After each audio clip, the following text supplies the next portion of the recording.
Hello friends, मेरा नाम है ऋतिक और ये है हमारा lecture number 5 chemical reaction and equations का। हमारा जो टॉपिक चल रहा है वो है टाइप्स ऑफ रिएक्शंस। और इससे पहले वाला जो लेक्चर था लेक्चर नंबर 4, उसमें देखा था हमने कॉम्बिनेशन रिएक्शंस को। और आज का जो हमारा टॉपिक है वो है डिकम्पोजिशन रिएक्शंस। तो जिसने भी जो भी इंसान डायरेक्ट इसी लेक्चर पर आ गया है तो मैं उससे रिक्वेस्ट करूँगा कि इससे पहले वाले जो लेक्चर्स हैं उन्हें भी कंप्लीट कर ले। उनके लिंक मैं डिस्क्रिप्शन या पिन कमेंट में लगा दूंगा। तो आइए देखते हैं क्या होती हैं डिकम्पोजिशन रिएक्शंस। सबसे पहले हम लोग डेफिनेशंस देखते हैं। Those reactions in which a compound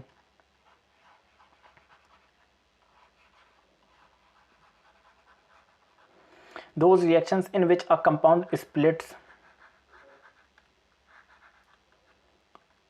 up into two or more simpler substances।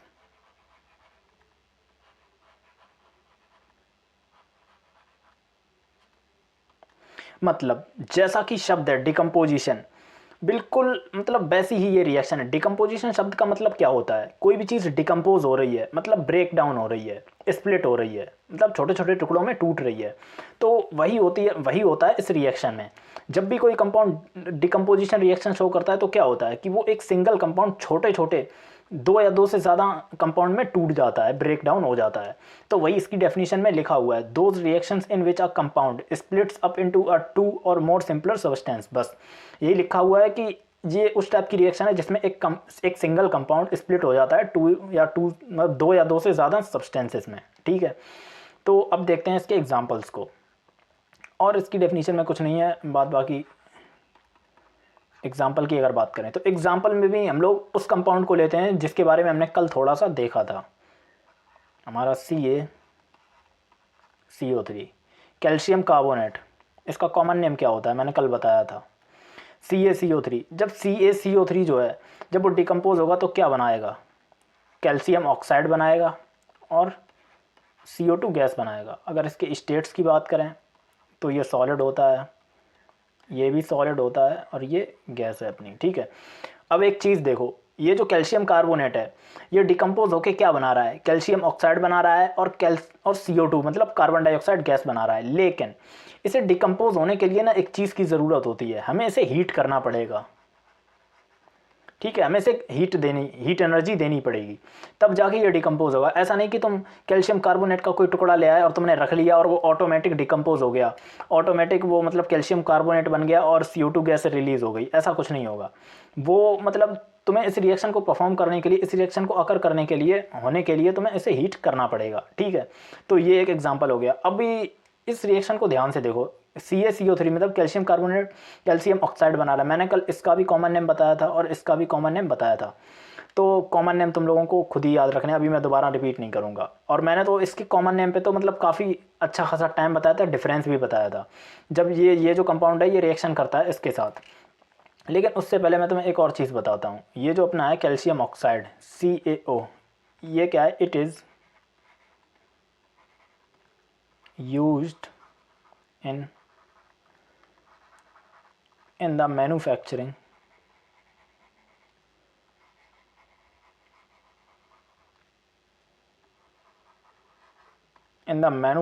of cement and glass। ये जो कैल्शियम ऑक्साइड है ये यूज़ किया जाता है मैन्युफैक्चरिंग में, सीमेंट की मैन्युफैक्चरिंग में और ग्लास की मैन्युफैक्चरिंग में। अब मैं तुम्हें ना, जैसे कि लास्ट लेक्चर में मैंने तुम्हें हाइड्रोजन की कुछ प्रॉपर्टीज़ बताई थी। और क्या सीन होता है कि जैसे कि हम लोग कोई कंपाउंड पढ़ रहे हैं तो कंपाउंड का एक तो केमिकल फार्मूला होगा, एक केमिकल नेम होगा, कॉमन नेम होगा, फिर ना कुछ उसकी और प्रॉपर्टीज़ होंगी, उसका कलर भी हो सकता है। जैसे कि इस कैल्शियम ऑक्साइड की एक स्पेसिफिक प्रॉपर्टी के बारे में पता चला, यूज़ के बारे में पता चला कि ये सीमेंट या ग्लास बनाने के काम में आता है। अब क्या है ना कि हमें ये सारी चीज़ों को ध्यान रखना है, हमें किसी भी चीज़ को इग्नोर नहीं करना है, ये नहीं सोचना है कि ये इंपॉर्टेंट नहीं है, ऐसे छोड़ देते हैं इस पॉइंट को। अगर एग्जामिनर कोई अच्छा क्वेश्चन बनाएगा ना तो वो सारे पॉइंट्स का कंबाइन करके यूज़ करेगा। मैं एक एग्जांपल देने की कोशिश करता हूँ। मान लो कि एग्जांपल उसने मतलब कि ऐसा क्वेश्चन दिया कि 5 मार्क का क्वेश्चन दिया, उसने ऐसा क्वेश्चन पूछ लिया कि a compound x is used in the manufacturing of glass and cement. ठीक है, उसने बोला कि एक कंपाउंड एक्स है जो कि मैन्युफैक्चरिंग में मतलब कि सीमेंट और ग्लास में यूज़ होता है। ठीक है, it is react with water. ठीक है, ये जो हमारा एक्स कंपाउंड है वो रिएक्ट करता है वाटर के साथ to form a compound Y, मतलब कि वाटर के साथ रिएक्ट करने के बाद एक वाई कंपाउंड बना लेता है। And the Y compound is used in the white washing of walls. मैंने कल इसके बारे में बताया था कि वाइट वॉशिंग क्या होती है। ठीक है, white washing of walls. And the compound Y is also react with a compound Z to form मतलब shiny layer on the wall. ठीक है, इस तरह के क्वेश्चन वो पूछेगा, फिर वो तुमसे बोल देगा कि एक्स क्या है, वाई क्या है, जेड क्या है, और इन सब की बैलेंस इक्वेशन लिख दो। तो तुम्हें सारी चीज़ें पता होनी चाहिए कि वाइट वॉशिंग में कौन सा कंपाउंड बनता है और सीमेंट के लिए कौन सा कंपाउंड यूज़ होता है। इन सारे जब कंबाइंड नॉलेज तुम्हें होगा, सारी चीज़ों के बारे में पता होगा, तभी तुम इस क्वेश्चन का आंसर दे पाओगे, नहीं तो तुम सोचते ही रहोगे कि क्या आंसर होगा। ठीक है, कभी कभी कॉमन नेम से वो क्वेश्चन पूछ लेता है, तो कॉमन नेम के बारे में भी तुम्हें पता होना चाहिए। चलो मैं बता देता हूँ। ये कैल्शियम कार्बोनेट है, इसे लाइम स्टोन बोलते हैं। ये कैल्शियम ऑक्साइड, इसे क्विक लाइम बोलते हैं। अब देखते हैं हमारे नेक्स्ट एग्जाम्पल को। तो नेक्स्ट एग्जाम्पल है हमारा, या नेक्स्ट रिएक्शन बोल लो। ये रिएक्शन हम लोग पढ़ चुके हैं पहले वाले मतलब लेक्चर्स में। हमारे पास है potassium chlorate, KClO3। Potassium chlorate, RATE इसकी स्पेलिंग होगी क्लोरेट की, नॉट राइड। ठीक है, ये डिकम्पोज किस में होता है? पोटेशियम क्लोराइड और ऑक्सीजन गैस में। अगर अपन लोग इसे बैलेंस करने जाएंगे तो देखो यहाँ पे 3 ऑक्सीजन है, यहाँ पे 2 ऑक्सीजन है। मैंने तुम्हें पहले ही बताया जब भी 3-2 का सिस्टम मिले तो तुम्हें उसे इस तरह से बैलेंस करना होगा।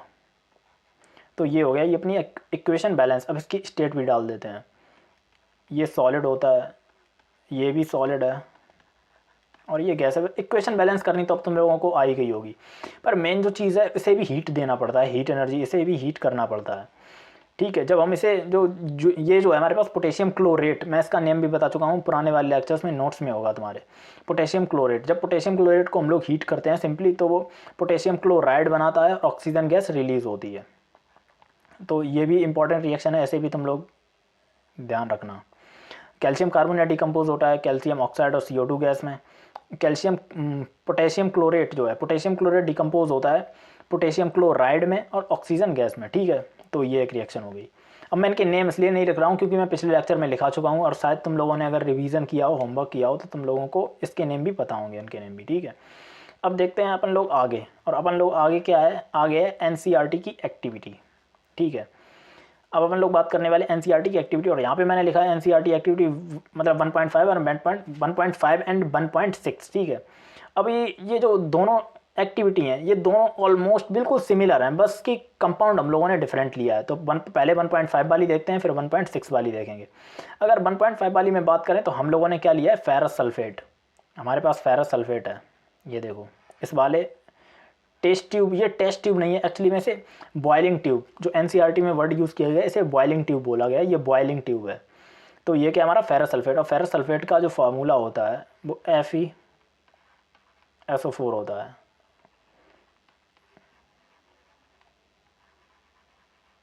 फेरस सल्फेट, ठीक है, ये हमारा किसका फार्मूला है, फेरस सल्फेट। मतलब इस वाले जो बॉइलिंग ट्यूब में तुम्हें क्रिस्टल्स नज़र आ रहे हैं, ये हमारे पास क्या है, फेरस सल्फेट है। ठीक है, ये फेरस सल्फेट के मतलब कि पार्टिकल्स, सॉरी पार्टिकल्स तो नहीं बोलेंगे, इन्हें क्रिस्टल्स बोलेंगे। ये जो छोटे छोटे क्रिस्टल्स भरे हुए हैं इसके अंदर। ठीक है, अगर इस वाले बीकर की बात कर लें, इधर वाले में, तो इस वाले बीकर में हमारे पास है लेड नाइट्रेट।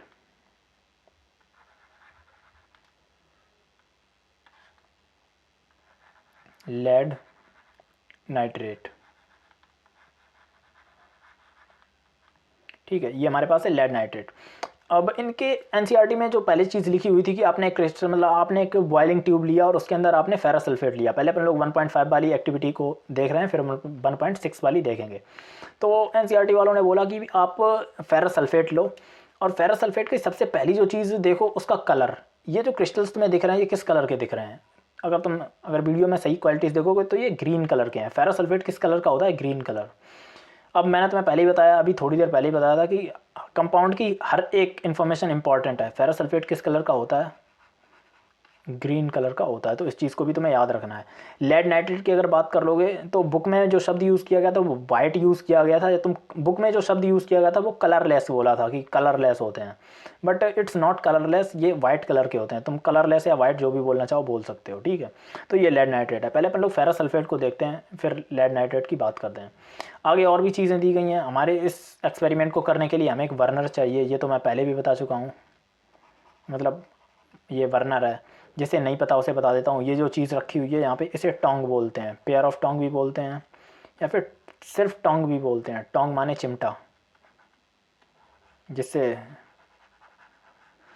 मम्मी लोग हमारी रोटियां सेकती हैं, वही चीज़ है, ये चिमटा है, ठीक है। ये केमिस्ट्री लैब में यूज़ होता है।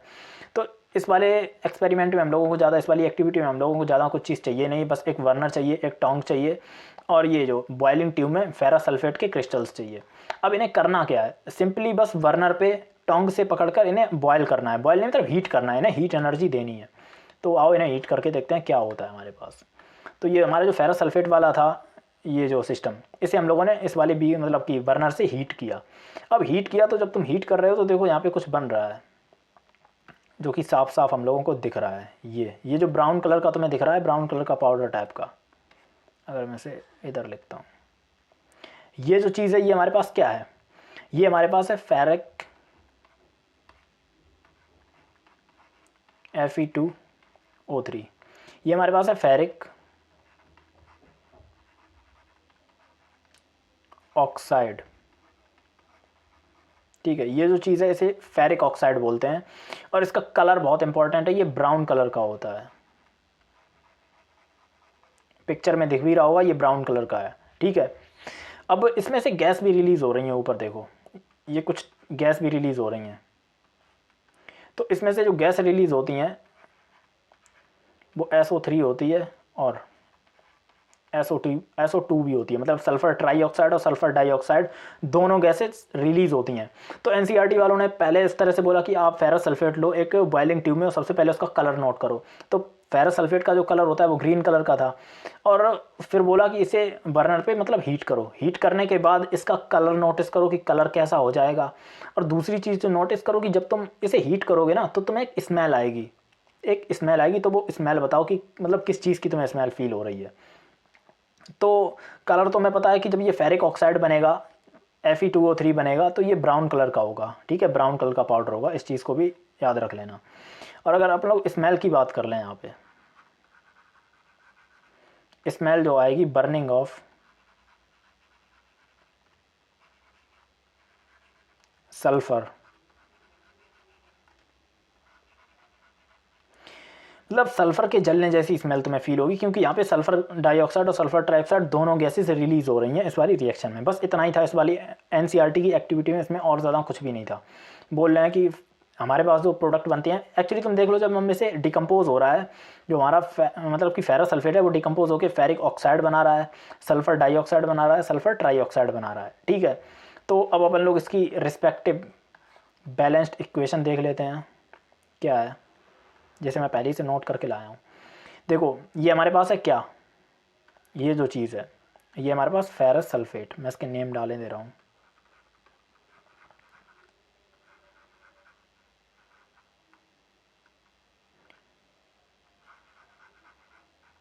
फेरस सल्फेट, कलर क्या होता है? ग्रीन कलर का, ठीक है। अपन लोगों ने इसे हीट किया तो क्या मिला हमारे पास? हमें मिला फेरिक ऑक्साइड। फेरिक ऑक्साइड किस कलर का था? ब्राउन कलर का, ठीक है। ये हमारे पास गैस मिली सल्फर डाइऑक्साइड, सल्फर ट्राइऑक्साइड, ठीक है। ये गैसेस हैं, ये दोनों गैसेस हैं। यहाँ से ये गैस रिलीज़ हो रही है, ये भी गैस रिलीज़ हो रही है। मेन इंपॉर्टेंट चीज़ क्या है कि ये पूरी इक्वेशन तो तुम्हें याद रखनी है कि क्या बन रहा है क्या नहीं बन रहा, बट इनके कलर्स को भी बहुत इंपॉर्टेंट, मतलब ध्यान देना, इन्हें इनके कलर्स भी बहुत इंपॉर्टेंट है, उन्हें भी याद रख लेना। अब एक और चीज़ है यहाँ पे आती है, और वो चीज़ क्या है कि ये जो चीज़ है ना हमारे पास फेरस सल्फेट, एक्चुअली में इसका फार्मूला क्या होता है, जो रियल फार्मूला है, FeSO4.7H2O। ये एक्चुअली में फार्मूला होता है FeSO4.7H2O, और ये ग्रीन कलर का होता है जो मैं बार बार तुम्हें बता रहा हूँ क्योंकि ये इंपॉर्टेंट है, ठीक है। अब ये जो चीज़ है ये हमारा फेरस सल्फेट है पूरा, ठीक है। अब हम इसे करते हैं हीट। अब ये जो .7H2O होता है इसे वाटर ऑफ क्रिस्टलाइजेशन बोलते हैं, वाटर ऑफ क्रिस्टलाइजेशन बोलते हैं।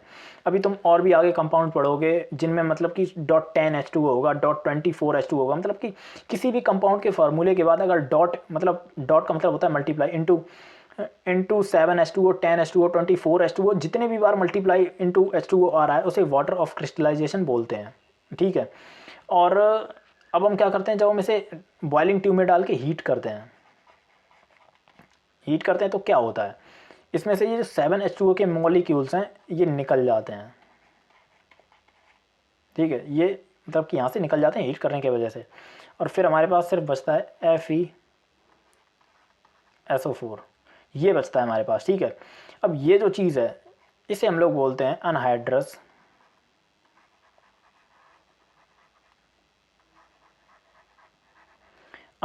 फेरस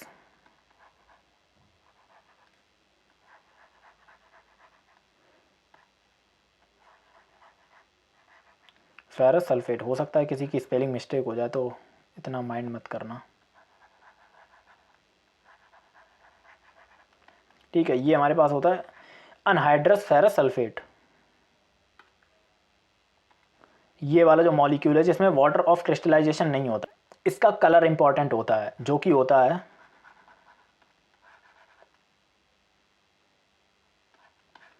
होता है वाइट कलर का, ठीक है। ये इंटरमीडिएट है, मतलब सब ऐसा नहीं है जैसे हम लोगों ने ये रिएक्शन पढ़ी, हमारे सामने ये रिएक्शन लिखी हुई है, हमने ये रिएक्शन पढ़ी, हमने फेरस सल्फेट को हीट किया, हमारे पास फेरिक ऑक्साइड मिल गया, sulphur dioxide, sulphur trioxide gas मिल गई। रुको मैं इनके भी नेम डाल देता हूँ, वैसे तो नेम पता ही है।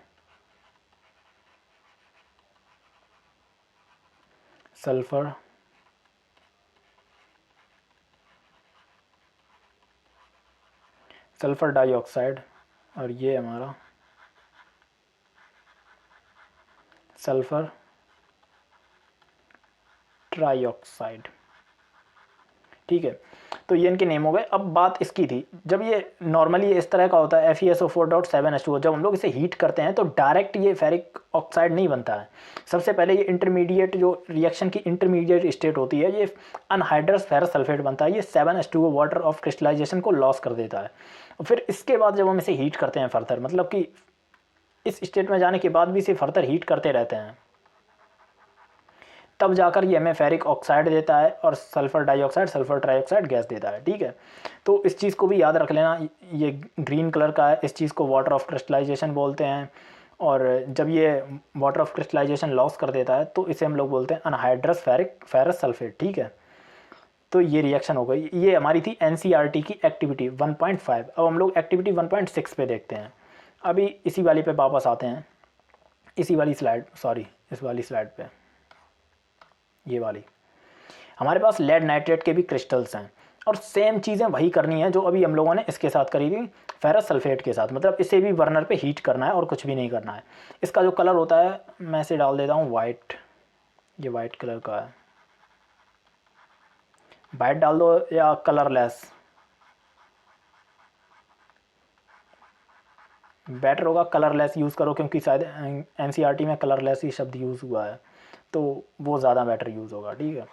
अब अपन लोग देखते हैं ये वाली एक्टिविटी 1.6। हम लोगों ने इस वाले इसे भी, मतलब हम लोगों ने क्या लिया था इस वाले, हमारे पास था लेड नाइट्रेट,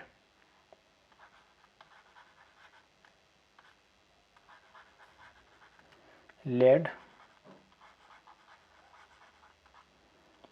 अगर इसके फार्मूले की बात कर लोगे तो ये होता है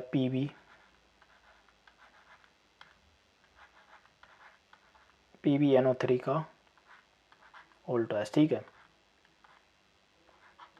PbNO3 का होल ट्वाइस, ये हमारे पास था लेड नाइट्रेट। अपन लोगों ने क्या किया कि इसे बर्नर पे किया हीट, ठीक है। लेड नाइट्रेट को हम लोगों ने बर्नर पे किया हीट। अब हीट होने के बाद क्या हुआ, हीट होने के बाद हमारे सामने ये देखो, ये तुम्हें येलो कलर का पाउडर दिख रहा होगा, ये क्या है हमारे पास, ये है लेड ऑक्साइड। PbO, इसका फॉर्मूला होता है PbO। लेड का सिंबल होता है Pb और ऑक्साइड O, ठीक है। तो ये हो गया हमारे पास लेड ऑक्साइड बन गया, ठीक है। अब तुम इसमें एक और चीज़ अगर नोटिस करोगे तो इसमें ब्राउन कलर का देखो धुआं जैसा निकल रहा है, तो ये क्या है? ये है हमारे पास नाइट्रोजन डाइऑक्साइड NO2। ये हमारे पास नाइट्रोजन डाइऑक्साइड। रुको मैं इसका कलर चेंज कर देता हूँ, आई थिंक दिख नहीं रहा होगा। ठीक है, अब ठीक है। तो ये जो ब्राउन कलर की गैस जैसी रिलीज़ हो रही है, ये नाइट्रोजन डाइऑक्साइड। और इसमें से एक और चीज़ रिलीज़ होती है, नाइट्रोजन डाइऑक्साइड तो होती ही है, और इसके साथ एक और चीज़ रिलीज़ होती है, ऑक्सीजन गैस भी यहाँ में इसमें से रिलीज़ होती है, ठीक है। तो ये हो गई, मतलब जब हम लोग लेड नाइट्रेट को बर्न करते हैं, लेड नाइट्रेट PbNO3 का होल ट्वाइस, ये हमारे पास है लेड नाइट्रेट। जब हम लोग इसे बर्न करते हैं तो हमें एक येलो कलर का क्या मिलता है? इसका कलर कैसा होता है? येलो, जो कि दिख ही रहा है,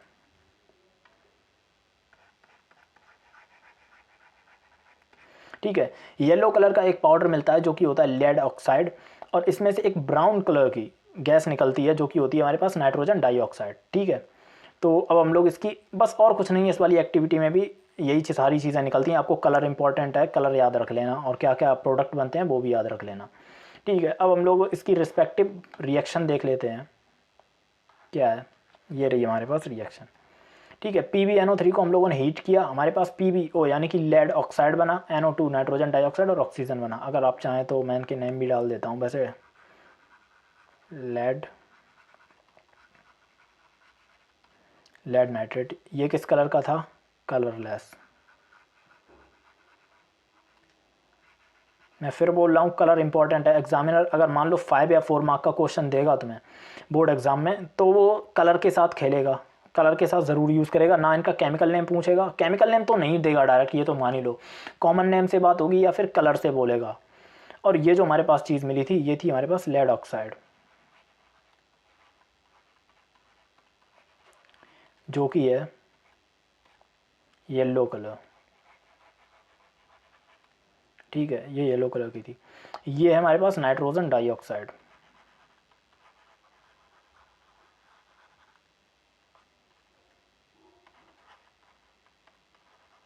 नाइट्रोजन डाइऑक्साइड, ठीक है। इसका कलर इंपॉर्टेंट है,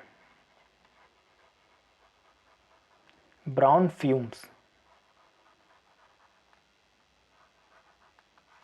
ब्राउन फ्यूम्स का मतलब तुम समझ सकते हो कि धुआं बोल दो, स्मोक बोल दो, ठीक है। एक ब्राउन कलर का धुएं जैसा निकलता है। अब मैं इसका नेम नहीं डाल रहा हूँ, ऑक्सीजन है, वो तो तुम लोगों को पता ही है। तो ठीक है, ये रिएक्शन होती है। ये हमारी एक्टिविटी 1.6 है NCERT की। इसमें लेड नाइट्रेट जो है उसे हम लोग डिकम्पोज कर रहे हैं, हीट कर रहे हैं, तो क्या सीन हो रहा है? ये चीज़ बन रही है, ठीक है। अब एक और चीज़ देखते हैं। अभी तक तुम लोगों ने एक चीज़ नोटिस करी है, नहीं करी है, मैं तुम लोगों को नोटिस कराता हूँ। ये देखो, इस वाली रिएक्शन में देखो हमने हीट एनर्जी दी, इस वाली रिएक्शन में भी हमने हीट किया, ठीक है। और ये जो हम लोग एक्टिविटी कर रहे हैं, इन दोनों एक्टिविटीज़ में भी हम लोगों ने फेरस सल्फेट को भी हीट किया और इधर लेड नाइट्रेट को भी हीट किया, बर्नर पे हीट कर रहे हैं, ठीक है। हीट किया मतलब हम सारी रिएक्शंस को हीट कर रहे हैं। तो एक चीज़ होती है यहाँ पे, क्या बोलते हैं, ठीक है, यहाँ पे लिखता हूँ, those decomposition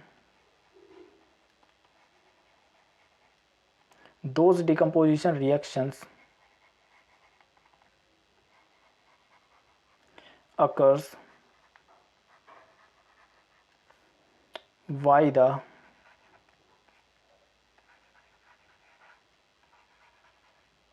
heat energy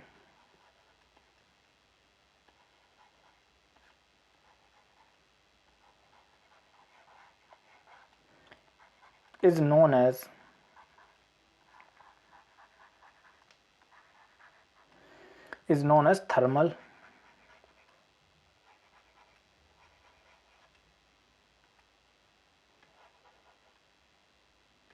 thermal decomposition।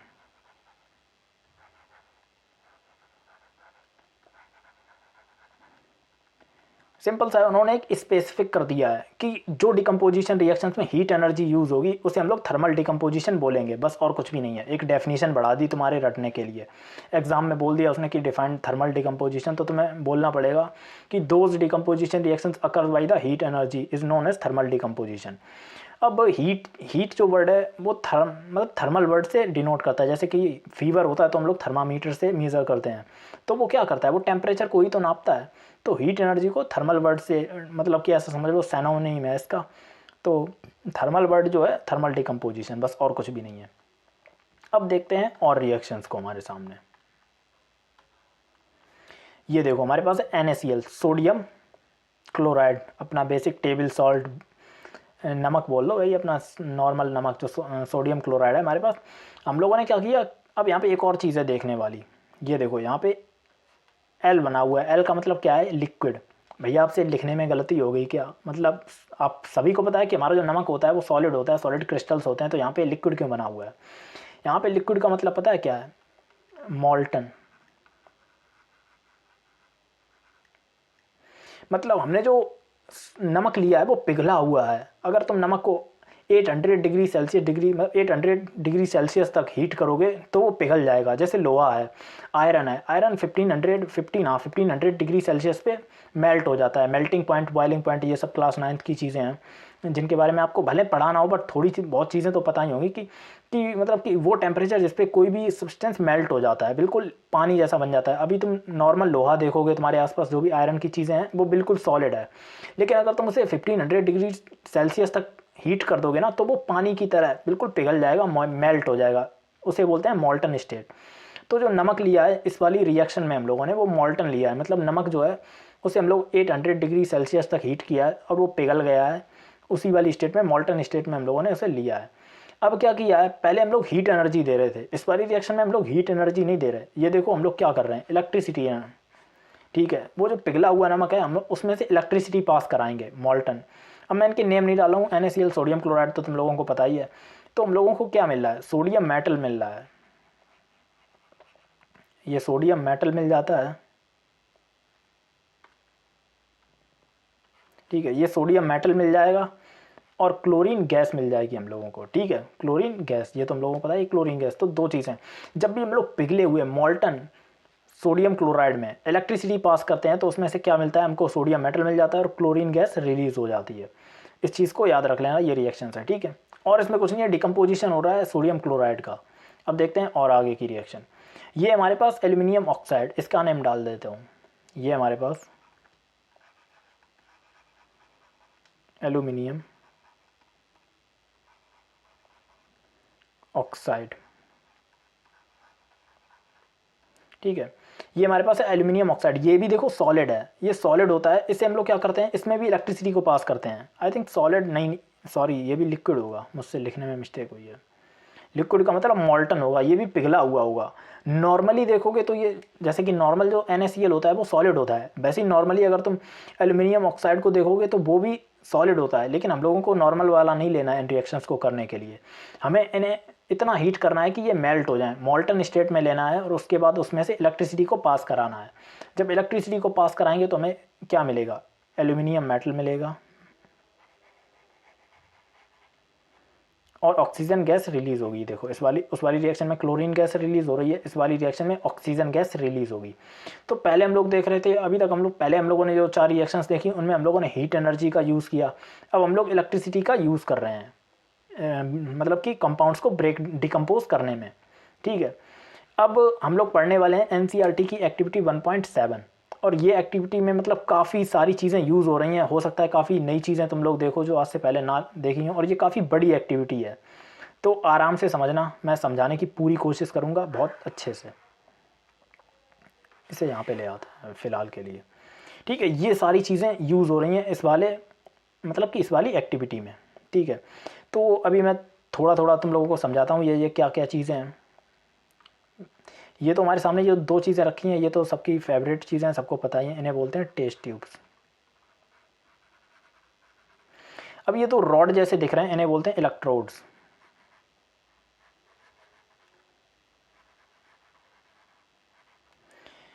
Electrodes क्या होते हैं कि ये कार्बन की रॉड्स हैं, एक्चुअली में ना रियल जो रॉड्स होती हैं वो ग्रेफाइट की होती हैं। अब ग्रेफाइट जो है वो कार्बन का ही एक मतलब टाइप है, तो ग्रेफाइट की ये रॉड्स होती हैं।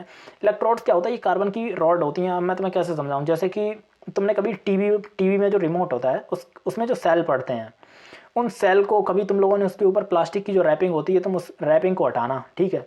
उस रैपिंग को हटाने के बाद तुम्हारे पास ना एक मेटल की रैपिंग मिलेगी। तुम उस मेटल की रैपिंग को भी अगर हटा दोगे तो उसके अंदर ब्लैक ब्लैक कलर का ना पाउडर मिलेगा तुम्हें।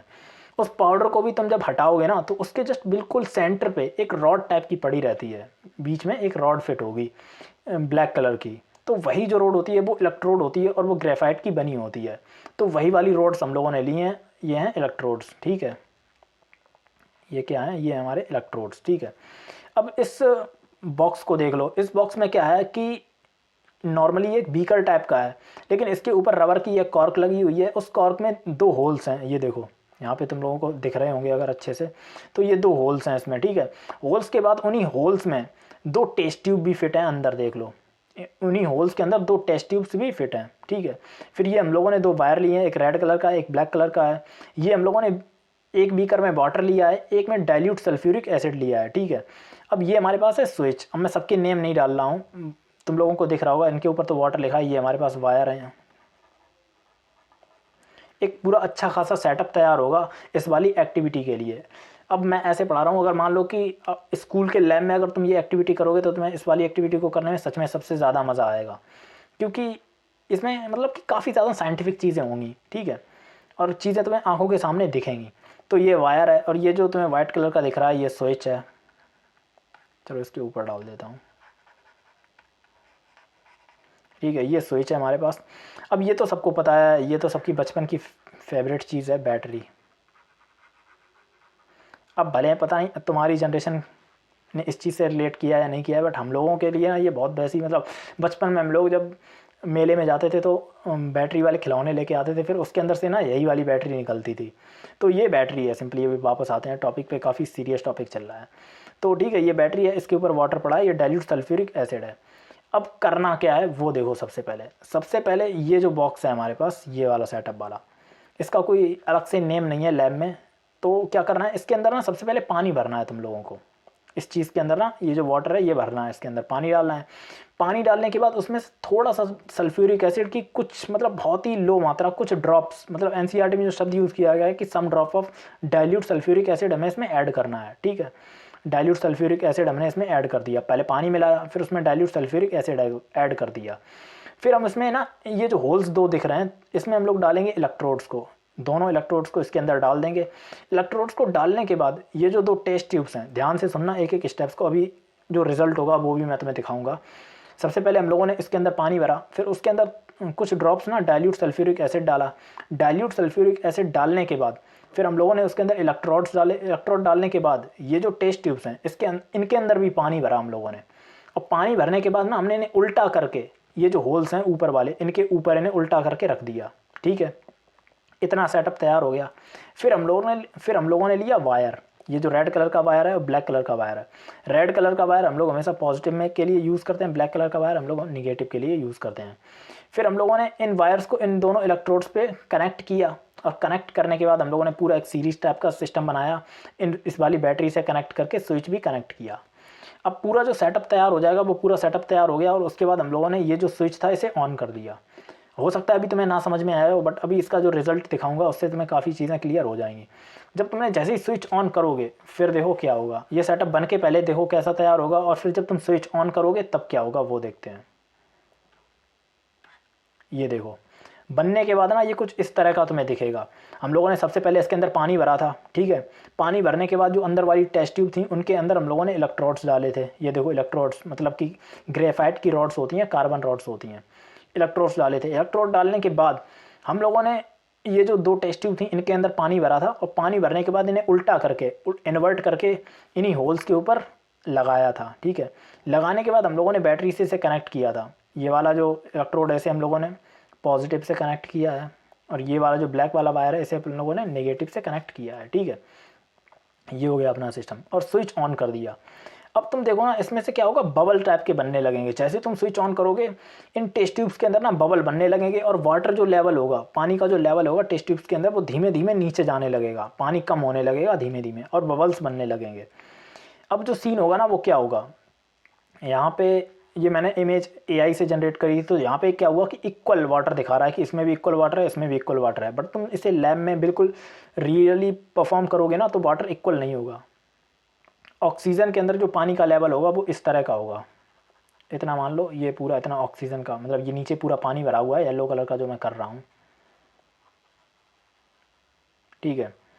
ऑक्सीजन में जो वाटर लेवल होगा, सॉरी मैं क्या बोल रहा हूँ, मतलब जो प्लस वाला जिसमें हम लोगों ने रेड वायर कनेक्ट किया है, उसके अंदर जो वाटर लेवल होगा वो थोड़ा सा ज़्यादा होगा, और हाइड्रोजन के अंदर जो, मतलब जो ब्लैक वाला होगा, निगेटिव वाला होगा, उसके अंदर जो वाटर लेवल होगा वो काफ़ी कम होगा, मतलब उससे हाफ होगा, ऐसे समझ लो, उसका आधे से ज़्यादा हो गया होगा नीचे लेवल, ठीक है। अब ऐसा क्यों होगा उसे देखते हैं। तो सीन क्या होगा ना, पहले एक और चीज़ समझा देता हूँ। जो ये जो रेड कलर का होता है, ठीक है, ये जो प्लस वाला चीज़ है इसे बोलते हैं एनोड।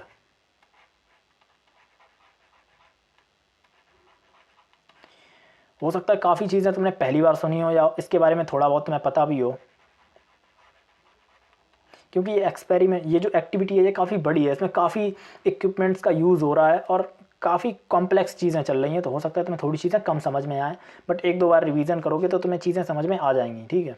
और अगर नहीं समझ में आ रही है ना, तो तुम ऐसा बोल देना, इससे पूरी प्रोसेस को बोलते हैं इलेक्ट्रोलिसिस ऑफ वाटर। तो एक बार तुम इसे ना यूट्यूब पे सर्च करके वीडियो देख लेना कि इलेक्ट्रोलिसिस ऑफ वाटर कैसे होती है। यूट्यूब पे वीडियोस आ जाएंगे, उनमें से कोई भी वीडियो क्लिक करके देख लेना, तुम्हें और अच्छे से क्लैरिफिकेशन हो जाएगा। क्योंकि अभी मैं तुम्हें बता रहा हूँ तो तुम इस चीज़ को अपने ब्रेन में इमेजिन कर रहे हो, लेकिन वहाँ पे चीज़ें तुम्हारे सामने बिल्कुल क्लियर होंगी, ठीक है। तो इस ये जो मतलब प्लस वाला जो होता है, जो प्लस वाली रॉड होती है पूरी आयरन की, सॉरी ग्रेफाइट वाली, और इलेक्ट्रोड होता है उसे एनोड बोलते हैं, और जो निगेटिव वाला होता है उसे कैथोड बोलते हैं। अब ये टर्मिनोलॉजी भी तुम्हें याद रखनी है, क्योंकि बोर्ड एग्जाम में वो तुमसे क्वेश्चन पूछ लेगा, which gas is formed at anode या which gas is formed at cathode, तो तुम्हें बताना पड़ेगा, ठीक है। अब तुम इस ऑब्जर्वेशन में, उन्होंने बोला था, एनसीईआरटी वालों ने बोला कि अब तुम ऑब्जर्वेशन में वाटर लेवल क्यों डाउन हुआ। सबसे पहली चीज़ तो ये है क्योंकि ये पूरा सेटअप देखो क्लोज है, ये पूरा बॉक्स भी क्लोज है, ये टेस्ट ट्यूब्स भी पूरी क्लोज हैं, मतलब कहीं से बाहर निकलने की तो जगह है नहीं, कि ऐसा तो है नहीं कि कहीं पानी बाहर निकल गया है, पानी कहीं बाहर तो निकला नहीं है, तो फिर ये वाटर लेवल डाउन कैसे हुआ। अब वो भी एक टेस्ट ट्यूब में थोड़ा सा कम डाउन हुआ, और जो पॉजिटिव वाली थी उसमें थोड़ा कम डाउन हुआ, जो निगेटिव वाली थी उसमें थोड़ा ज़्यादा डाउन हुआ, ठीक है। तो ऐसा क्यों हुआ वो देखो, क्योंकि यहाँ पे गैसेस फॉर्म होने लगती हैं। वाटर जो है ना, ये हमारे पास H2O है, पानी किससे मिलकर बना है अगर मैं तुम्हें बताऊँ, हाइड्रोजन से मिलकर बना है और ऑक्सीजन से मिलकर बना है। तो अगर हम इसे किसी भी तरह से डिकम्पोज कर देते हैं तो क्या हो जाएगा, हमारे पास हाइड्रोजन आ जाएगी गैस और ऑक्सीजन आ जाएगी गैस। जो मैं भी बैलेंस नहीं कर रहा हूँ, मैं बस तुम्हें बता रहा हूँ, हमारे पास हाइड्रोजन और ऑक्सीजन गैस आ जाएगी। तो ये तो बेसिक आइडिया हो गया कि हमारे पास हाइड्रोजन गैस आएगी और ऑक्सीजन गैस आएगी, दो गैसें बनी हमारे पास, ठीक है। अब एनसीईआरटी वालों ने इसे टेस्ट करने का जो तरीका बताया वो थोड़ा डेंजरस बताया। मतलब उन्होंने ऐसा बोला कि इनमें जो गैसेस बन रही हैं वो कौन कौन सी बन रही हैं, उसे चेक करने के लिए आप एक कैंडल को जलाओ, और इन वाली जो टेस्ट ट्यूब्स हैं इन्हें निकालो यहाँ से, और कैंडल को इनके माउथ के पास लेके जाओ, चेक करो जाके।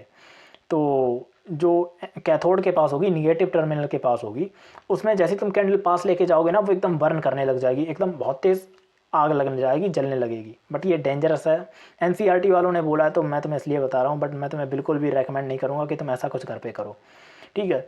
तो क्या सीन है कि उसमें एकदम आग लग जाएगी। अब मैंने तुम्हें पहले भी बता चुका हूँ ऐसी कौन सी गैस है जो हाईली फ्लेमेबल होती है, एकदम आग पकड़ लेती है। तो इसी टेस्ट से मैं पता चलेगा कि हाँ, ये जो निगेटिव टर्मिनल है, कैथोड है, इस पर कौन सी गैस बनेगी, हाइड्रोजन गैस बनेगी, ठीक है। सबसे पहली चीज़ तो वो क्वेश्चन पूछा था उसने कि वाटर लेवल डाउन क्यों हुआ। वाटर लेवल इसलिए डाउन हुआ क्योंकि वाटर जो है वो ऑक्सीजन और हाइड्रोजन गैस, दो गैसेस को बना रहा है। मतलब जब हम इसे डिकम्पोज करेंगे तो दो गैसेस बनेंगी। अब हमें कैसे पता चलेगा कि कौन सी ऑक्सीजन है और कौन सी हाइड्रोजन है। तो उस टेस्ट को करने के लिए बोला कि आप एक कैंडल को जला के इन टेस्ट ट्यूब्स के माउथ के पास लेके जाओ, जिस भी टेस्ट ट्यूब में मतलब कि एकदम आग लग जाए तो समझ जाना कि उसमें हाइड्रोजन गैस बन रही है। तो जब हम लोगों ने कैथोड वाली जो टेस्ट ट्यूब थी, इसकी जो गैस थी, उसके पास कैंडल लेके गए तो वो एकदम जलने लगी। तो हमने बोल दिया कि ओके, कैथोड के पास जो, कैथोड में जो गैस कलेक्ट हुई है वो हाइड्रोजन है, और एनोड पे जो गैस कलेक्ट हुई है वो ऑक्सीजन है, ठीक है। तो ये चीज़ें भी तुम्हें समझनी पड़ेंगी। और क्यों है ये देखो, एनोड का मतलब होता है, मैं तुम्हें इसके भी अंदर थोड़ा सा डिस्क्रिप्शन देता हूँ। हम लोगों ने आयंस में पढ़ा था कि एनोड एनोड तो पॉजिटिव चार्ज है, मतलब प्लस है, बैटरी का प्लस चार्ज लगा हुआ है। और ऑक्सीजन एक्चुअली में O2 माइनस बनाती है, ये भी हम लोग पढ़ चुके हैं आयंस में, मैंने तुम्हें लिस्ट भी दी थी और मैंने बताया भी था। ऑक्सीजन जो होता है वो O2 माइनस बनाता है और H जो होता है वो प्लस बनाता है, H+1 बनाता है। तो opposite charges attract each other, तो प्लस वाला माइनस को अट्रैक्ट करेगा और माइनस वाला प्लस वाले को अट्रैक्ट करेगा। इसीलिए जो एनोड है उस पर ऑक्सीजन गैस कलेक्ट होगी उसके उस वाली टेस्ट ट्यूब में, और जो कैथोड है उसके ऊपर हाइड्रोजन गैस कलेक्ट होगी। अब तीसरा जो चीज़ आती है, पहला सवाल तो इस वाली एक्टिविटी में वो यही पूछते हैं कि वॉल्यूम मतलब वाटर का क्यों कम हुआ, क्योंकि गैस फॉर्म होने लगी थी, वाटर डिकम्पोज होने लगा था हाइड्रोजन और ऑक्सीजन गैस में। दूसरा सवाल वो ये पूछेंगे कि हमें कैसे पता चलेगा कि मतलब कौन सी हाइड्रोजन है कौन सी ऑक्सीजन है, तो उसे चेक कैसे करें। तो उसे चेक करने के लिए बताया कि आप एक कैंडल जला के पास ले जाओ, जिस भी टेस्ट ट्यूब के पास वो जलने लगेगी समझ जाओ कि उसमें हाइड्रोजन गैस है, और जिसमें नहीं जल रही है उसमें ऑक्सीजन गैस है। ठीक है, तो ये टेस्ट हो गया। जो तीसरी चीज़ इंपॉर्टेंट आती है वो ये लोग पूछते हैं कि ठीक है बट ऐसा क्यों नहीं हुआ कि दोनों में जो वाटर लेवल डाउन हुआ वो अलग अलग लेवल पे हुआ। जो पॉजिटिव वाला था एनोड था उसमें थोड़ा सा वाटर लेवल कम डाउन हुआ, देखो इतना ही वाटर डाउन हुआ, लेकिन जो कैथोड था उसमें इतना वाटर डाउन हो गया। ये रीज़न पूछते हैं कि ऐसा क्यों हुआ। ठीक है, तो आओ देखते हैं इस वाले रीज़न को कि ऐसा क्यों हुआ। पर उससे पहले मैं इस वाली रिएक्शन को लिख लेते हैं अपन लोग। हमने H2O लिया, वी हैव वाटर,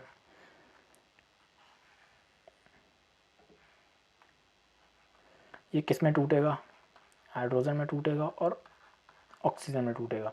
लेकिन हम लोगों ने बैटरी का यूज़ किया, मतलब इलेक्ट्रिसिटी तो पास कर ही रहे हैं, तो क्या यूज़ करना पड़ेगा, इलेक्ट्रिसिटी। हम लोगों ने इलेक्ट्रिसिटी का यूज़ किया इसमें। ठीक है, अगर इसकी स्टेट की बात कर लो तो ये लिक्विड है, ये दोनों गैसेस हैं, ये भी गैस है, इसे बैलेंस भी कर ही लेते हैं। देखो यहाँ पे 2 H थे, यहाँ पे 2 H है, यहाँ पे 2 ऑक्सीजन है, तो क्या करना चाहिए, इधर भी पहले 2 ऑक्सीजन करने पड़ेंगे। यहाँ पे 2 ऑक्सीजन जैसे ही करोगे 4 हाइड्रोजन हो जाएंगे, इधर 2 कर दो। ठीक है, हो गई बैलेंस पूरी इक्वेशन। ठीक है, तो ये सीन है हमारे पास, समझने की बात है। ठीक है, ये पूरी इक्वेशन बैलेंस होके आई, ये वाली इक्वेशन बन रही है। बट मेन मुद्दे की जो बात है वो देखो कि वाई डिफरेंट वॉल्यूम, ऐसा क्वेश्चन पूछेगा, why different level of water in test tubes, इन टेस्ट ट्यूब में डिफरेंट लेवल ऑफ वाटर क्यों हुआ, दोनों में इक्वल क्यों नहीं हुआ, ऐसा क्यों हुआ उसे देखते हैं हमारे। अब तुम वो रिएक्शन छोड़ दो, तुम एक नॉर्मल चीज़ देखो जो मैंने तुम्हें बेसिक केमिस्ट्री में पढ़ाई थी, अपन लोगों ने देखा था जब मॉलिक्यूल टॉपिक पढ़ा था तब। हमारे पास H2O का एक मॉलिक्यूल है, हमारे पास एक H2O का मॉलिक्यूल किन किन चीज़ों से मिलकर बना है। हमारे पास ऑक्सीजन का 1 एटम है, इसमें 1 एटम ऑफ ऑक्सीजन, और अगर दूसरी चीज़ की बात करें तो वो हमारे पास है 2 एटम्स ऑफ हाइड्रोजन।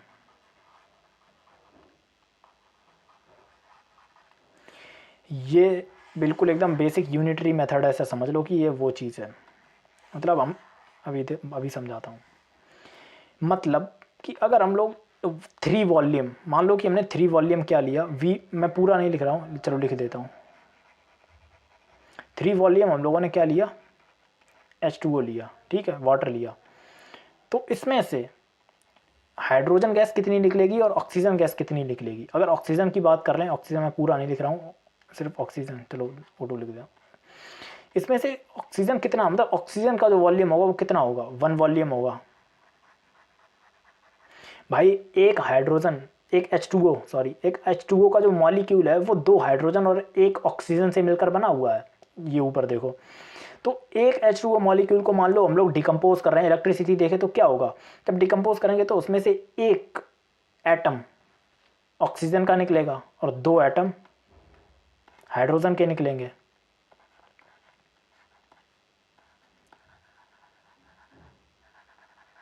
बात समझ रहे हो। एक H2O का जो मॉलिक्यूल है, वाटर का जो मॉलिक्यूल है, अगर हम लोग उसे डिकम्पोज करेंगे तो उसमें से एक एटम ऑक्सीजन का निकलेगा और 2 एटम हाइड्रोजन के निकलेंगे, मतलब हाइड्रोजन डबल निकल रही है। देखो हमने एक H2O है, मान लो कि हम लोग 1000 नहीं 3000 लेते हैं, अगर हम लोग ने 3000 मॉलिक्यूल्स लिए H2O के, तो उसमें से 2000 मॉलिक्यूल 2000 मतलब कि एटम्स निकलेंगे हाइड्रोजन के और 1000 एटम निकलेगा ऑक्सीजन का। जो हाइड्रोजन है वो डबल है ऑक्सीजन से, देखो हाइड्रोजन का जो वॉल्यूम आ रहा है वो डबल आ रहा है ऑक्सीजन से। ऑक्सीजन 1 वॉल्यूम आ रहा है और हाइड्रोजन 2 वॉल्यूम आ रहा है, ठीक है। तो इसीलिए ये सीन है कि जब हम लोग इस रिएक्शन को एक्चुअली में परफॉर्म करेंगे लैब में, तो ऑक्सीजन थोड़ी सी कम बनेगी। जितने भी वाटर के मॉलिक्यूल होंगे उसमें से ऑक्सीजन आधी बनेगी और हाइड्रोजन उससे जस्ट डबल बनेगी। जब हाइड्रोजन गैस ज़्यादा बनेगी तो वाटर का लेवल ज़्यादा डाउन होगा, ऑक्सीजन कम बनेगी तो ऑक्सीजन का लेवल कम डाउन होगा। समझ के बात को? तो तुम्हें बताना पड़ेगा कि वो लोग पूछें, अगर वो लोग पूछते हैं कि why different level of water, मतलब लेवल अलग अलग क्यों आया, तो तुम्हें ऐसा बताना पड़ेगा कि 1 मॉलिक्यूल ऑफ H2O गिव्स, मतलब एक मॉलिक्यूल H2O में 2 एटम होते हैं ऑक्सीजन, एक एटम होता है ऑक्सीजन का, 2 एटम होते हैं हाइड्रोजन के। बस तुम्हें ऐसा बताना पड़ेगा। इसी वजह से डबल अमाउंट में मिलती है हाइड्रोजन, और ऑक्सीजन से डबल अमाउंट में हमेशा ऑक्सीजन मिलेगी, चाहे हम कितने भी वाटर मॉलिक्यूल्स का डिकम्पोजिशन करें। बात समझ में आई? चलो इसे एक शॉर्ट फॉर्म में लिख देता हूँ, अगर बोर्ड्स में आता है तो। पूरी लैंग्वेज नहीं लिख रहा हूँ, ये तुम्हें लिख देना अपनी भाषा में बनाकर। 10th क्लास में हो यार, बिल्कुल बच्चे तो होने कि मैं तुम्हें यहाँ पे डेफिनेशन लिखाऊँ और तुम पूरी रट के वहाँ पे जाके नोट करो, जाके बना के लिख देना कि 1 hydrogen molecule contains 1 oxygen of atom and 2 atoms of hydrogen because of this. मैं बिकॉज से शुरू कर रहा हूँ।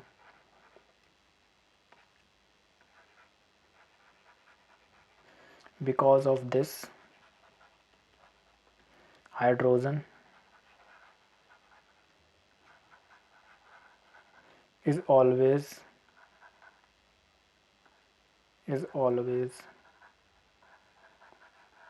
in double amount then, I think दिख रहा होगा, जगह यार स्पेस थोड़ा कम है, समझ जाना। This because of this hydrogen is always in double amount than oxygen. इसी रीज़न के वजह से हाइड्रोजन जो होगी, जब भी वाटर का डिकम्पोजिशन होगा वो हमेशा डबल अमाउंट में मिलेगी ऑक्सीजन से, और जब ज़्यादा हाइड्रोजन बनेगी तो मतलब ज़्यादा वाटर कंज्यूम होगा। इसीलिए ये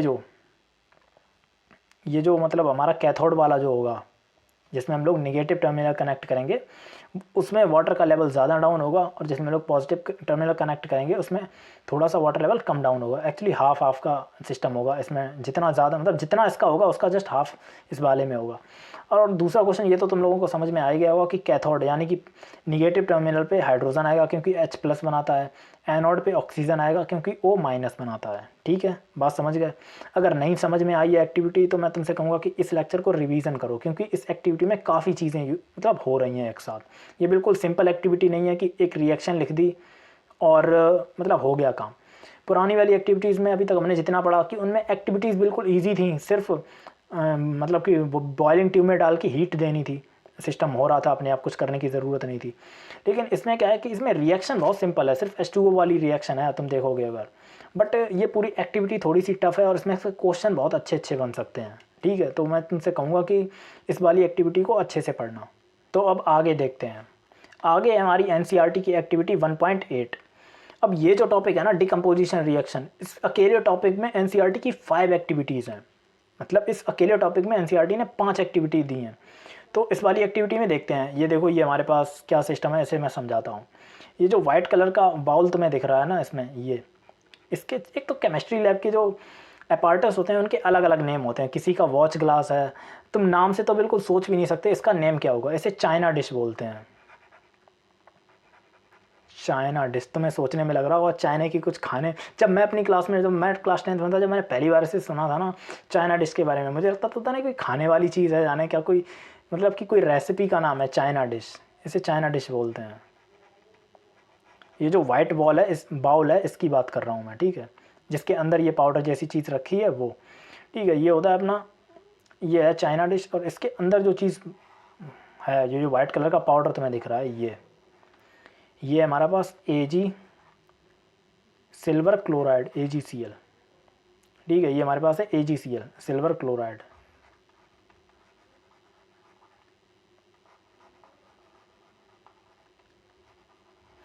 अब देखो इधर से रोशनी भी आ रही है, मतलब क्या है, इस रिएक्शन में क्या होता है कि तुम्हें एक चाइना डिश या बॉल बोल लो जो भी है, उसमें तुम्हें सिल्वर क्लोराइड यानी कि इसे रखना है और इसके धूप में तुम्हें रख देना है। सिंपल उन्होंने बोला कि एक चाइना डिश लो, उसके अंदर तुम सिल्वर क्लोराइड को डालो और उसे धूप में जाके रखाओ, जाके धूप में रखाने के बाद क्या होगा वो देखते हैं।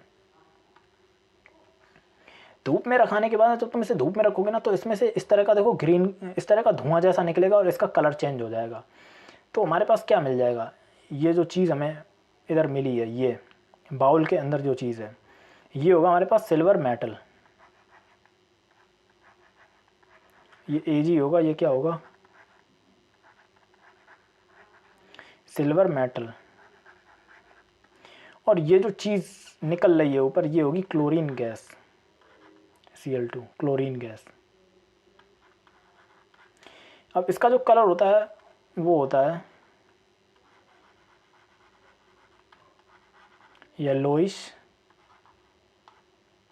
ग्रीन, मतलब थोड़ी सी पीली पीली होगी और हरे हरे कलर में होगी, इसीलिए इसे येलोइश ग्रीन बोलते हैं। बस इस एक्टिविटी में और कुछ नहीं था कि तुम्हें एक सिल्वर क्लोराइड को एक बाउल या चाइना डिश में डाल के तुम इसे धूप में रख दो, धूप में रखोगे तो ये रिएक्शन स्टार्ट हो जाएगी ऑटोमेटिक, और बस सिंपल सा तुम्हारा जो सिल्वर मेटल है वो पूरा बाउल में रह जाएगा और क्लोरीन गैस रिलीज़ हो जाएगी। बस इतना ही था इस वाली रिएक्शन में। तो अपन लोग अब इसकी रिएक्शन को लिख लेते हैं, अगर लिखना मतलब AgCl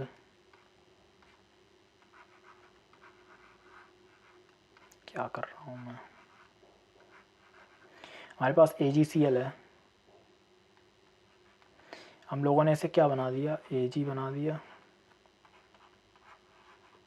प्लस Cl2 बना दिया, ठीक है। और इस रिएक्शन को करवाने के लिए हमें किस चीज़ की ज़रूरत पड़ती है, सनलाइट।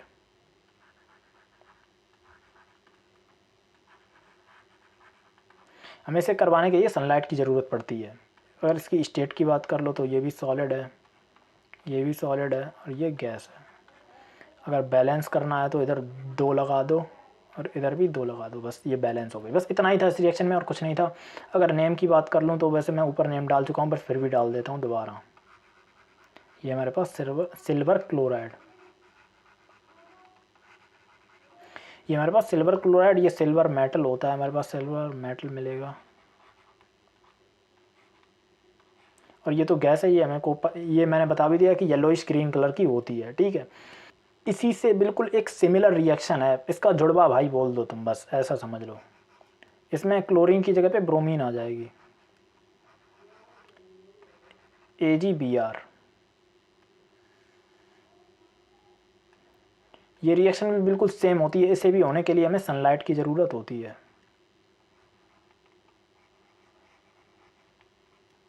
ठीक है। सनलाइट में डालोगे तो क्या होगा, सिल्वर मेटल मिलेगा और ब्रोमीन गैस मिलेगी। अगर इनकी स्टेट की बात कर लें तो ये सॉलिड है, ये भी सॉलिड है, ये गैस है, और फिर इसे बैलेंस भी कर लेते हैं, इधर 2 लगाते हैं, इधर भी 2 लगाते हैं, ठीक है। ये रिएक्शन हो गई। ये भी बिल्कुल सिमिलर है, जैसे ये रिएक्शन सनलाइट में होती है, जैसे कि हम लोग इसे भी एक चाइना डिश में भर के रख दो तुम और धूप में रख दोगे तो बाउल में सिर्फ सिल्वर मेटल बचेगा, ब्रोमीन गैस रिलीज़ हो जाएगी। अब जो इंपॉर्टेंट थिंग है वो दो पॉइंट है। पहला इंपॉर्टेंट पॉइंट इसका कलर, ये होती है रेडिश ब्राउन,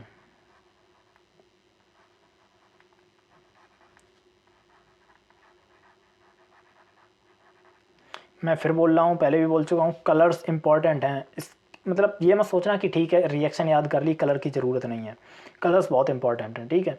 ये रेडिश ब्राउन कलर की होती है ब्रोमीन गैस। और ये देखो इसका एक यूज़ NCERT में दिया गया था, वो मैं तुम्हें बता रहा हूँ। It is used in black and white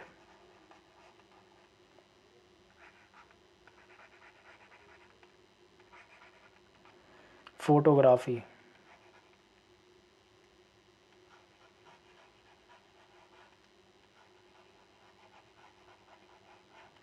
photography film,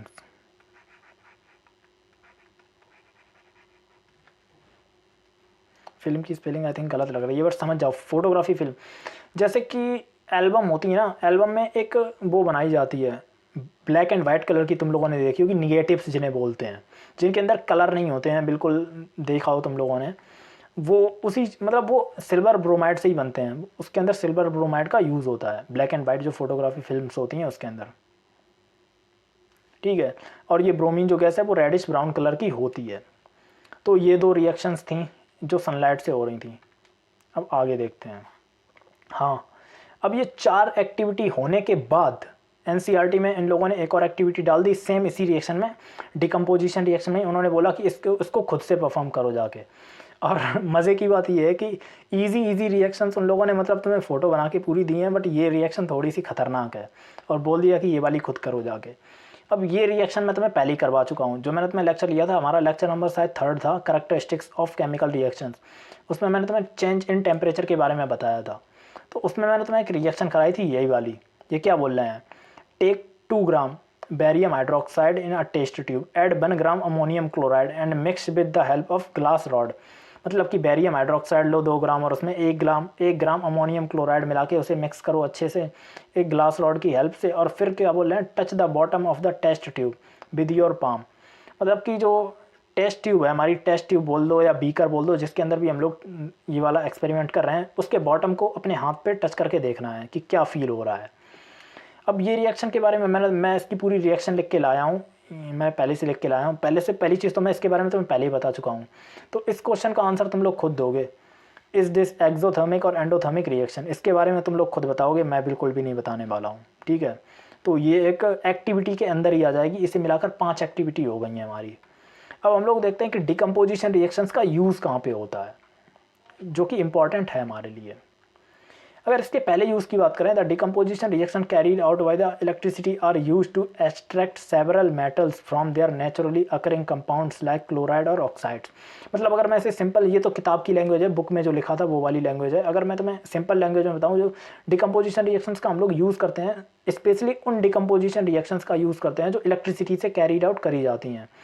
और कहाँ पे यूज़ करते हैं, मतलब कि उन कंपाउंड्स को निकालने के लिए जो नेचुरली में क्लोराइड्स या ऑक्साइड में पाए जाते हैं। अगर हम लोगों ने इनके एग्जांपल्स की बात करें तो अभी हम लोगों ने क्या देखा था, ये वाली जो रिएक्शंस हैं दोनों, बस सिंपल यही है।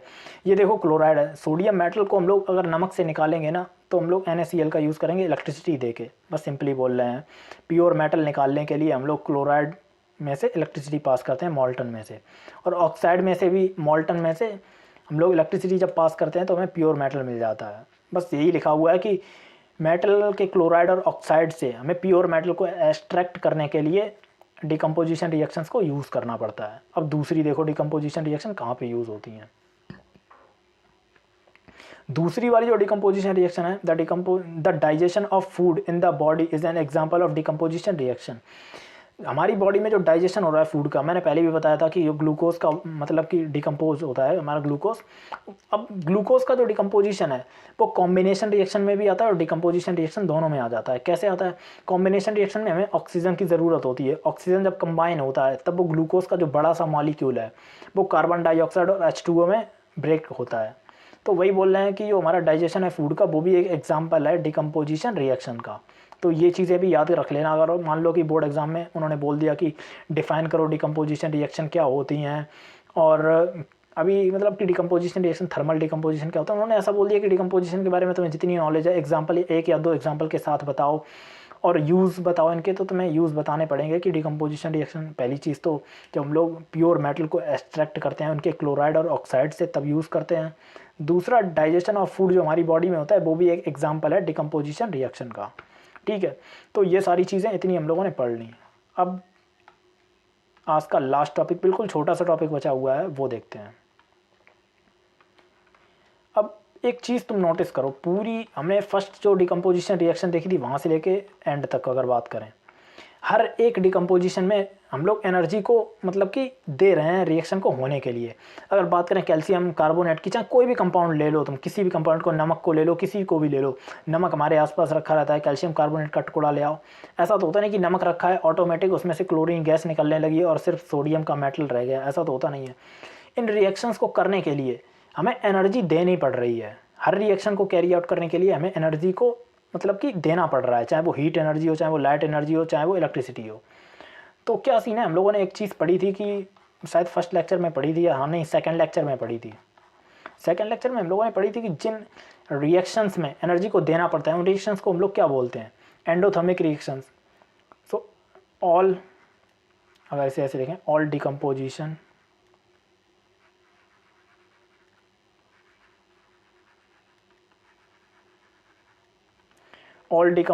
reactions required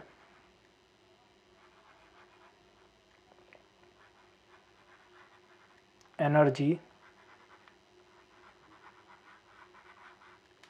to occur.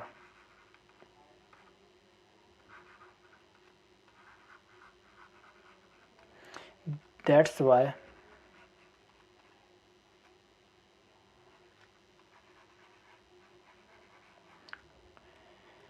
all these reactions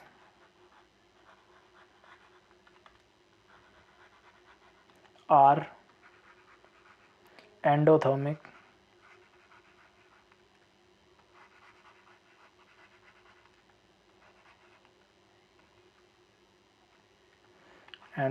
reactions। अगर मैं तुम्हें सिर्फ एक लाइन में बताऊं तो इस लाइन का मतलब यह है कि all decomposition reactions are endothermic reactions. जितनी भी डिकम्पोजिशन रिएक्शंस हैं वो सब की सब एंडोथर्मिक रिएक्शंस हैं। ठीक है, अब दूसरी चीज़, 3 types of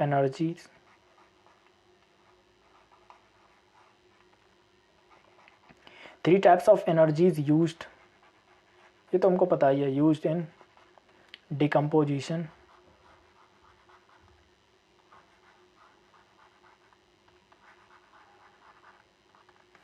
three types of energies used in decomposition reactions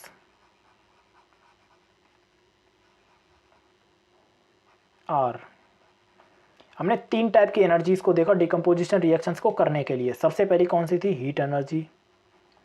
दूसरी हम लोगों ने देखी थी इलेक्ट्रिसिटी, इलेक्ट्रिक एनर्जी बोल सकते हैं, इलेक्ट्रिक एनर्जी वही इलेक्ट्रिसिटी। और चौथी थी हमारी लाइट एनर्जी, सनलाइट हम लोग यूज़ कर रहे थे। ठीक है, तो डिकम्पोजिशन रिएक्शंस, सारी की सारी डिकम्पोजिशन रिएक्शंस जो हैं वो एंडोथर्मिक रिएक्शंस हैं। दूसरी चीज़, एंडोथर्मिक रिएक्शंस में हम लोग 3 टाइप की एनर्जीज़ को यूज़ करते हैं, जो कि होती है हीट एनर्जी, इलेक्ट्रिक एनर्जी और लाइट एनर्जी। ठीक है, तो मैंने आज तुम्हें डिकम्पोजिशन जो टॉपिक है वो पूरा पढ़ाया, इतना ही टॉपिक है। एक एक पॉइंट एनसीईआरटी में मतलब जो भी मेंशन था हर एक पॉइंट को तुम्हें पढ़ाया, कोई भी चीज़ मिस नहीं करी, सारी एक्टिविटी हम लोगों ने पढ़ी। और इस टॉपिक में सबसे ज़्यादा एक्टिविटी थी, 5 एक्टिविटी थी, और उसमें से भी जो 1.7 वाली है, हाँ मैंने एक और चीज़ यहाँ पे लिख देता हूँ,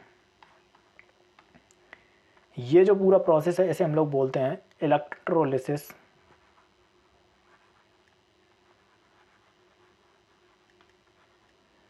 इलेक्ट्रोलिसिस ऑफ वाटर, हम लोग वाटर का इलेक्ट्रोलिसिस कर रहे हैं।